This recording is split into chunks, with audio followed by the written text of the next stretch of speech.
tonight. We still have a couple of minutes before it's actually 8 p.m. before we get started. So I'm just going to take a moment to make sure I'm actually streaming out to the channels that I think I'm streaming out to. Interesting. Okay. Yep, here we go.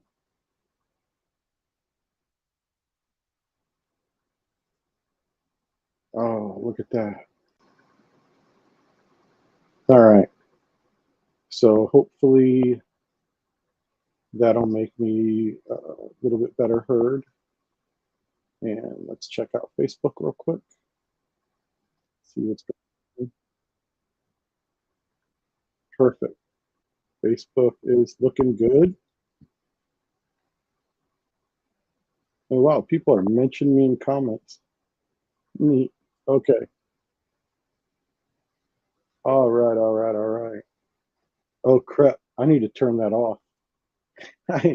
Okay. This is good. See, this is why I'm glad I started a few minutes early.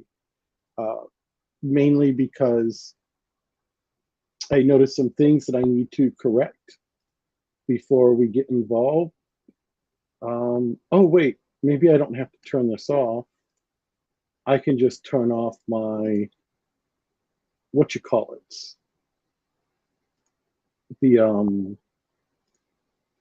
control. Where's that at? No, I'm not finding it. Okay, I'm just gonna have to turn off the apps. Quit and quit. Okay, they are completely dead. Okay, good, good, good. And then presentation, keynote. Okay. All right, so 1 minute to go. This is kind of crazy. So a little bit of a backstory. Originally, back towards the end of June, I was using a different video platform. And what had happened was I was streaming, and it was streaming to the platforms, but for whatever reason, it didn't save to the platform, or maybe it stopped streaming sometime through the video. But when I go to YouTube, it only shows like the first 5 minutes of the video and then nothing else. So I figured, okay, well, I'm at the point right now where my videos are not getting a lot of interaction. So why not just go ahead and redo it? Because the information is truly that good. Oh, I need my prop. There we go. So thank you all for coming. Today we are doing .com secrets. Sorry, the blur effect wants to blur the book because it thinks it's part of the background because it's not an actual physical face. Okay, and today we are going to go through the attractive character and how to build that for yourself. Now, I want you to keep in mind that this particular book was written from the point of view of this is what you need. These are all the components to build a good funnel, okay? But at the same time, we're talking about branding, and all of these principles will apply to your brand as well. So when we were talking about your value ladder statement, what is the statement for that value ladder? The reason why he talks like that is because not only does he, but a lot of the people that are his clients own multiple businesses. And the businesses might not always like complement each other very well, you know? So they can be very different, but they're profitable, and that's what really matters to the people who owns them. So, you know, you figure this, they have all of these different businesses. So their mission statement will be different for each business. Okay. Like my mission statement for my reselling business is different from my affiliate marketing business. See? So that's why it's called the value ladder mission statement. But, you know, if you look at your business as a whole, it can also be applied to your business. And whichever business, if you own multiple businesses, whichever one you prefer to concentrate on. But this will apply to all of your businesses, regardless. You take these principles, you apply to your business, just watch if your business doesn't grow, okay? A lot of people talk about value. You've got to give value. You got to give value. If you give value, people will show up. They throw around this word value until it almost becomes meaningless. Okay, so people would tell me, Chris, you know, if you're going to have a blog or a video, you need to give value in it. But they wouldn't tell me what that was. And I'm like, what do you mean by value? And they're like, give them something that they can use. Give them something to alleviate their pain points, okay? Now just think about it. If you're new at something and someone is giving you instructions, but they're giving you the vaguest possible instructions, okay? You're not really going to understand because you have these huge holes in your knowledge base because you don't have enough experience. And this is what I was going through. I had no idea. Russell Brunson, in the first few chapters, explains what value is, and he does a really good job with it. I don't really feel real comfortable telling his stories because these are his stories, his life experiences, his successes. Now, if I had a similar story, I would definitely share that with you. It's not as extreme as his story is, but I'll give you an example. So before, when I try to get people to sign up for my newsletter, I would tell them all the good points about the newsletter that can help them with their business. And I wouldn't get a lot of signups. And when I did, half of them wouldn't even confirm. Yeah, so think about that. So you're getting signups, you get 10 signups, half of them are, there's nothing you can do. You can't use them at all. So you didn't really get 10 signups. You only got 5 because the 5 that confirmed are the only ones you're really going to be able to communicate with. So you got 5 signups, not 10. That's why there's a big, there's a huge difference between someone who signed up for your email list and someone who signed up and confirmed for your email list. So my ads never really got any great results or nothing like that. So this time around, what I did was I offered what's in the industry is called a lead magnet. So I offered 2 free reports and access to my private Facebook group. Since I've done that, I've only used Pinterest to advertise that particular page with the lead magnets. And I only have like 3 actual pins up on Pinterest. I only have 3 people following me. Yet in the last week, I've gotten 8 confirmed signups to my email list. 8 confirmed signups in the past 7 days because of Pinterest. Today alone, I received 2. And I've never had something like that from a free platform. So this is pretty exciting for me.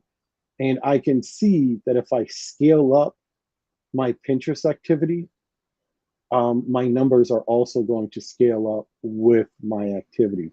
So this is pretty exciting, and I'm getting into some new stuff. Okay, now,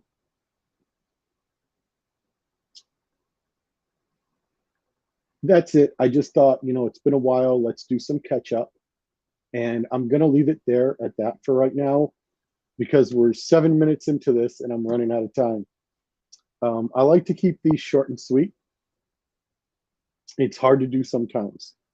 So back to our book, .com Secrets by Russell Brunson. Show you the book again, not cover up his name. There you go. By Russell Brunson, okay?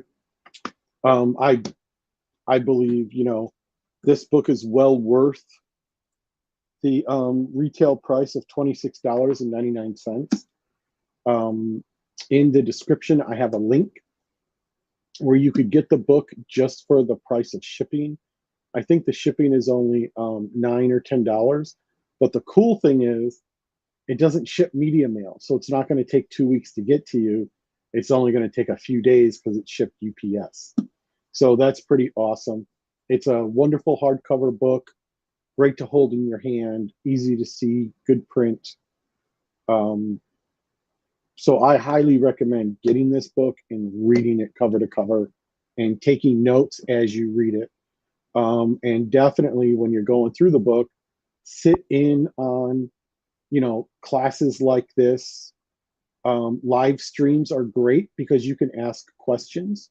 So if anyone is here right now, just pop in and say hi. Oh, no, wait, this platform is really advanced. I can actually see that nobody is here watching right now. So no one's watching the live, but that's okay because 90 days from now, people are going to be watching the live. So mark my words on that one. All right, I'm going to go ahead and share the screen. And we're going to get rolling on this attractive character thing. And seriously, don't let the name fool you, because yeah, okay. Don't let the name fool you because it's not the way it sounds. Because there we go. So we're sharing that screen right now, and we're gonna play. Alrighty now. Okay, so it doesn't mean what you think it means. I thought it meant, you know, how we all use the word attractive, the outside features. I do not consider myself an attractive person based specifically on my outer features. Okay. I've noticed that, you know, as I was growing up, you know, girls didn't really look at me and be like, oh, yeah, I want to get with him. It was more of a, they really had to get to know me first. And once they got to know me, sometimes we'd make a connection and, you know, hit it off. But for the most part, no, not even close. So this particular chapter in the book almost gave me a rash. I mean, I really had to force myself to sit down and read it and give it a chance, because I mean, you know, I didn't think Russell would be, I didn't see him as a shallow person, you know, so I didn't think. Now, don't misunderstand me, I've never met him. We've never done any type of one-on-one online time at all. I get the impression from watching his videos, listening to his podcast, reading his books, you know, just like any other fan of any other celebrity, that type of thing. Okay. So I don't want you to let the name fool you. Notice they don't say the attractive person or the attractive model. They say the attractive character. That's what it's titled. And the reason for that is your character, the building blocks of what makes up your personality, that type of thing. And the minute I understood that, everything just kind of clicked. Because remember what I said, I didn't think Russell was shallow. All right. Russell built his attractive character, how he wanted the world to perceive him based on his own personality type of thing. Okay. So there's some work that's got to go into it, but it's not really like work. You're not making something up. You're not trying to be something that you're not. What you're doing is you're discovering yourself and discovering what it is about yourself that makes people want to be your friend. That is literally your attractive character. And this chapter will help you workshop this. So you don't have to guess and do the trial and error game. Russell's very kind and he gives you all of the clues. All right, so first thing, what is your backstory? Okay, now when I say your backstory, we're talking about your journey. How did you get from there to here? Like, I was born and basically brought up in the Detroit area for half my life. And then the other half of my childhood life was in a suburb in a different county. But I always have this resonance with the city of Detroit because we were there until 1980. So we didn't move until I was 10. And then lived in the suburbs for 9 years, 8 years, no, 8 years. And then I joined the military and just traveled and traveled and traveled. So my journey on how I got from Detroit to California is kind of a weird one. Detroit is farther from California than it is from South Carolina. So based on geography alone, I should have gone to South Carolina for my military training. Instead, I went to San Diego. And I was like, wow, this place is awesome.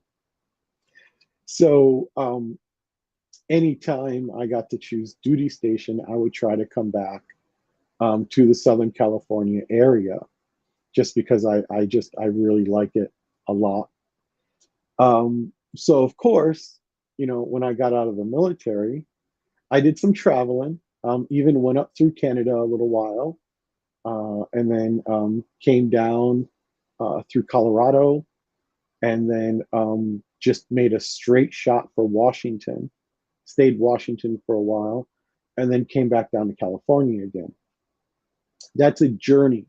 And of course, we don't have time for it right now, but of course, there's a whole lot of details and there's a lot of stories involved with, talking about a 20, 30, 40, 50-year journey, you know? And that's where the parables come in, the stories that make up your journey. You need these stories to be relatable. They need to be relatable. So if you were raised wealthy and then for whatever reason, you no longer have that wealth and you start talking about your childhood, most of the people you're talking to will not be able to relate to you because you've had experiences in your childhood that they have only recently started to experience as an adult.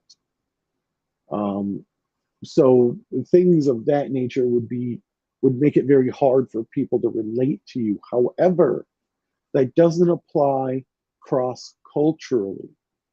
So let's say you're living in a different country. It doesn't matter what country. You're living in a different country, but you're trying to do business here in the US. Your culture is different from the culture here. However, rather than alienating people because they can't relate to you, what'll happen is that will make you even more attractive because now you're exotic. You're exotic. You're from a culture that the people that you're talking to are not familiar with. So now they're learning from you. You're very interesting. You're very new. And yes, new does equal interesting. So, if you're introducing something to someone that they've never experienced before, that's really going to be amazing. I'm going to use some examples. Stand-up comedians like Gabriel Iglesias, they travel all over the world doing their comedy shows.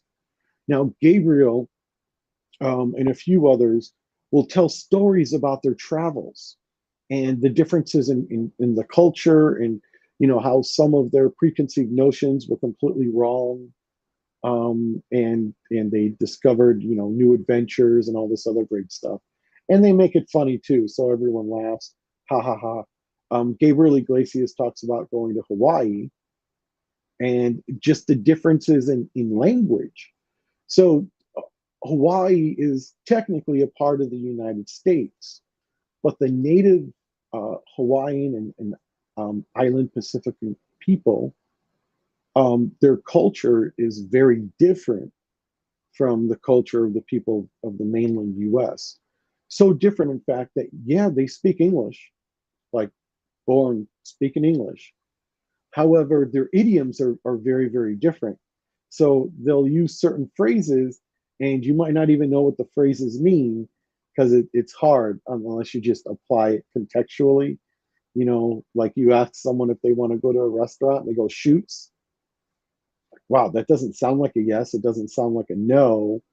But if they smiled and gave you a thumbs up with it, you can kind of, oh, okay, yes, they want to go with me, you know. And that's basically one of his stories, and that makes him attractive because he's had this experience. And then, of course, character flaws.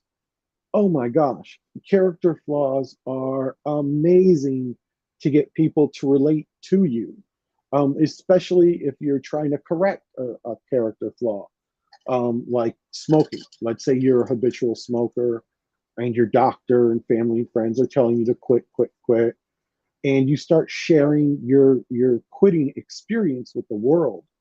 Um, Everyone has tried to quit something sometime in their life. All right. And your story would be very highly relatable if it was something like that. You know, I talk a lot sometimes about having cancer and the problems that can arise with living with something like cancer. It's huge pain in the butt. I do not recommend it for anybody. Okay, but I know that's more of a life-threatening disease and not so much a character flaw. But I will talk about my character flaws all the time. Like if I'm having a hard time with something, instead of like power throughing, trying to do my very best to fix it, I feel that I don't have enough time and I'll procrastinate the heck out of it. I'll put it at the bottom of all my lists and roll it over to the next day and roll it over to the next day. Um, so, you know, the being a procrastination is definitely a character flaw that can seriously hurt your business. So you really, you know, you can talk about that and you can share it because it's highly relatable. We've all procrastinated things, whether they be unpleasant or, you know, just a lot of work and just don't feel like it, whatever. We've all experienced that, and it's highly relatable. And these highly relatable things, it makes you a real person. And now all of a sudden they feel like they know you. Remember what I said about Russell? I said he didn't seem to me like he'd be a shallow person. I've never met him. We've never spoken one on one ever, ever. All right.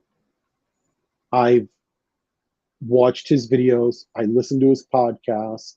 And of course, not only do I read his books, I teach his books. So, you know, you really,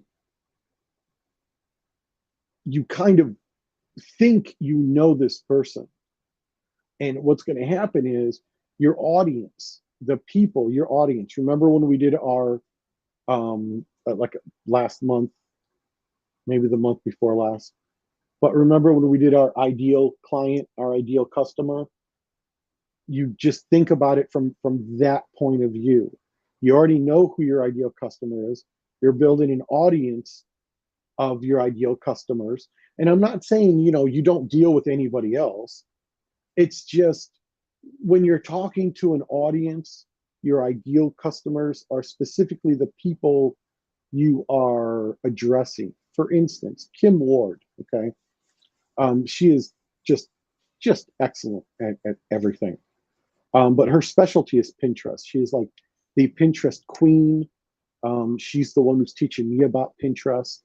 And I'm having all kinds of wonderful results with it. So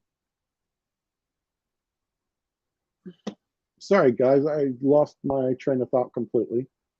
I apologize for that. Hang on, sorry, just give me a second. I brought her up for a reason. And now I completely forgot why. I completely lost my train of thought. I really apologize for that. So I've worked with her before one-on-one. She's worked with me and she teaches me a lot, like almost on a daily basis. She's teaching me like quite a lot. Okay. Um, she got really sick a while back. And when I get sick, I don't do any video. I basically close myself off from the world. She's doing video sick. I mean, she was really sick. I don't remember exactly what she had. It could have been COVID. Um, but yeah, and she still like put herself on video, even though she felt horrible. And I thought that was incredibly admirable, you know, and she got all of this like respect and admiration from me for doing that, even though that's not something I myself would do. Um, I'm the kind of guy who takes days off. I take time off. Um, my father was the type who didn't take any time off. So I never want to be that way. I never want to close myself off like that. It was kind of horrible. But yeah, so just character flaws in general are pretty awesome to get people to relate to you, to make you more likable, more relatable as a person. Okay. And then we're going to get into your beliefs. Oh gosh, the ideal customer. That's what it was. Okay, hang on. Back to character flaws. Back to an audience of your ideal customer, the person you're talking to. So when you look at Kim and you look at her marketing and who she's talking to, she's not talking directly to me. She's talking directly to women right around her own age bracket. All right. That's basically how everything is geared towards. And she even niches it down even more by calling out to Christians. She's a Christian mother and marketer and business coach. And she's got so many ands after her name. It's incredible. Quite the resume for someone so young. It's pretty funny. And she has a goat farm. She lives on her farm, I want to say in Tennessee, with all of these goats, but she's never speaking directly to me. She's speaking directly to a woman, and not even my age specifically, a younger woman. So I don't even fit. But as I said, I learn so much for her every day. And I have spoken with Kim one on one. I have coaching from her before, super, super helpful. And she teaches me all kinds of stuff, not only about Pinterest, but also email marketing. She introduces me to people who teaches me stuff, um, email marketing, Pinterest, Canva, all kinds of stuff. But if you get a chance, get to know her because she's a person worth knowing. Now, your belief. So, as I said, she brands herself as a Christian marketer, a Christian woman, a Christian mom, and it's really good to have core beliefs like that. Um, I generally don't like call out specific religions or cultures, mainly because I want to include as many people as I can. But I also have my own ideal client. He's a person like me, basically male, and right around my age, maybe, you know, could be 10 years younger, could be 10 years older, but right around my age. So when I make a reference, they basically know what I am referencing. So a lot of people my age, you all have heard of Gilligan's Island, I'm sure, but I guarantee most of you didn't know what Bob Denver did before Gilligan's Island. It was a little sitcom called The Dobie Gillis Show. And it was in black and white. It was a little bit, you know, earlier, a little bit before Gilligan's Island. And if I make a reference like that, an old reference like that, someone my age, maybe even 10 years younger, will get it. But if I start going 15, 20 years younger than me, then all of a sudden they're not understanding what I'm talking about. And, now there's this rift and we're floating apart. We're floating apart. And the reason for all of this is so you're speaking directly to a person. Even though Kim gears herself towards women like her, there are times because I can struggle with this business. The struggle is real, all right? And I'm so close to the struggle being over, and I'm super close to all my pain points being alleviated. It's not even funny. I'm like close. All I have to do is push a little bit harder.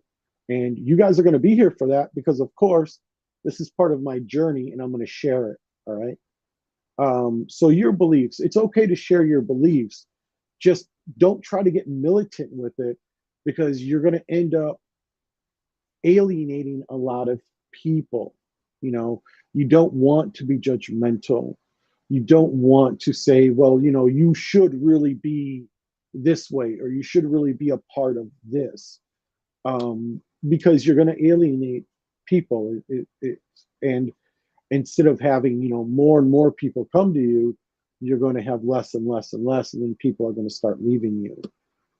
So, you really want to be careful about your polarity, your belief system, and how you represent that.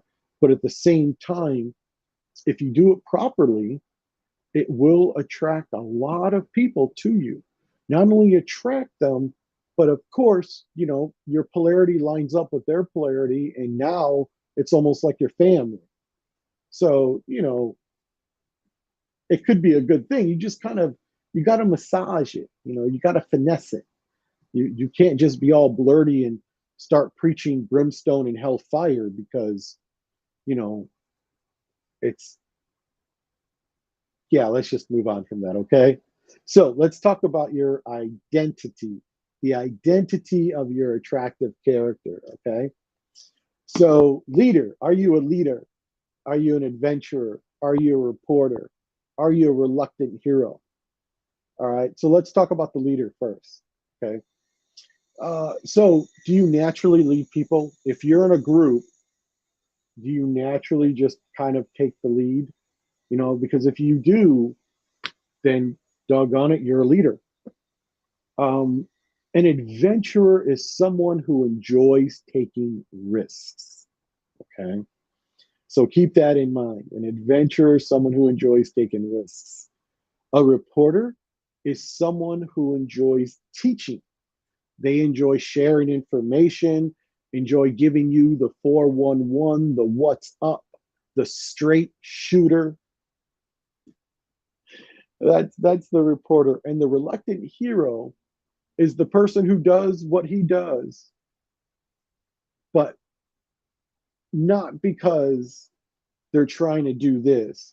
That's just a byproduct of their mission at a whole. So, for instance, yeah, I don't know how to really break down the reluctant hero.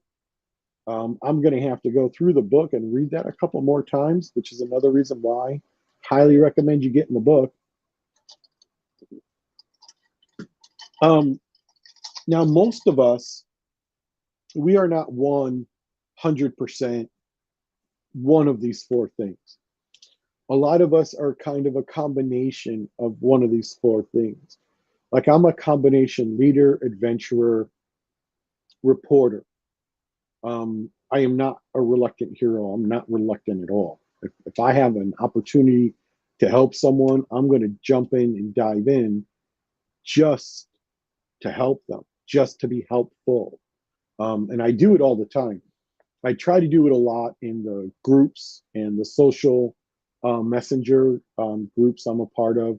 When someone asks a question, if I know the answer to that question, I'm going to shoot it in there as fast as I can because I know that hopeless feeling of, you know, this thing isn't working quite right or you don't quite understand it, and all you need is a couple questions answered, and that's what these messenger groups are for. It's really awesome because normally someone knows an answer one way or another. So that's basically me in a nutshell. Uh, you know, I do like to take risks, but I like to take limited risks. I'm a leader, but I'm not going to go screaming that at the top of my lungs type of thing. I will take the lead, but I'm very good at following as well. I can take orders, I can take instructions, I will ask constructive questions, that type of person. So I don't have to be a leader because I can follow. I'm happy following. My biggest criteria is I need to make money. So as long as I'm making money and I'm doing something that I enjoy, I'm happier than a pig, in his pen type of thing. So now what you need to do is you need to really sit down with this and write these four things down, leader, adventurer, reporter, reluctant hero, and really give it some thought and think about if you are any of those things and how much of one are you more than the other, that type of thing. Because I'm more of a leader slash reporter than an adventurer. But I do and have taken some risks with, what I consider large amounts of money, just based on a gut feeling that I got. Yeah, I know, huh? So, really, really give it some thought and start developing your character. Start telling stories. Start really uh, trying to put yourself out there and not make yourself into something you're not, but making it easier for people to really get to know the person that you are. That type of thing is great. So, for instance, hey, Spike, kitty, kitty, kitty.